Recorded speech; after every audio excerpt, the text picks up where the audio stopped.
За 188.000 основци и 80.000 средношколци денеска е последен училишен ден.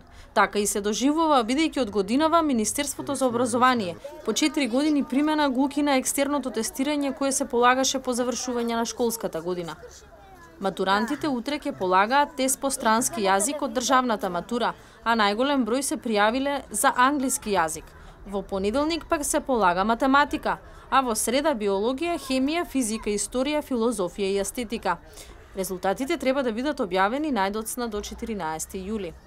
Полуматурантите овој месец ќе се запишуваат во средните училишта, а првиот рок е на 28 и 29 јуни. Пред неколку дена новата министерка за образование Рената Десковска најави стопирање на наставната програма Кембридж, по која треба да учат и средношколците од следната учебна година.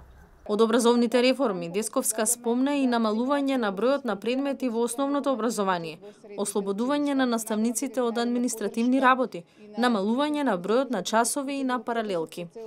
Денеска екс-министерот за образование Спиро Ристовски пак го повика СДСМ да се откаже од докинување на Кембридж.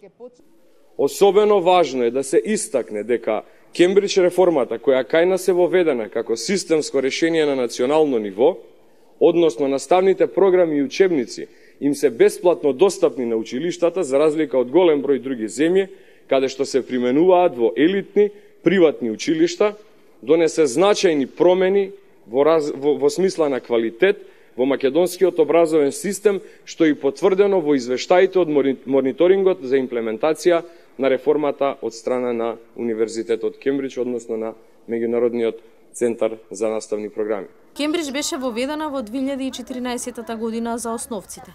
Тогаш Министерството за образование објаснуваше дека програмата ќе ги подобри резултатите од меѓународните тестирања.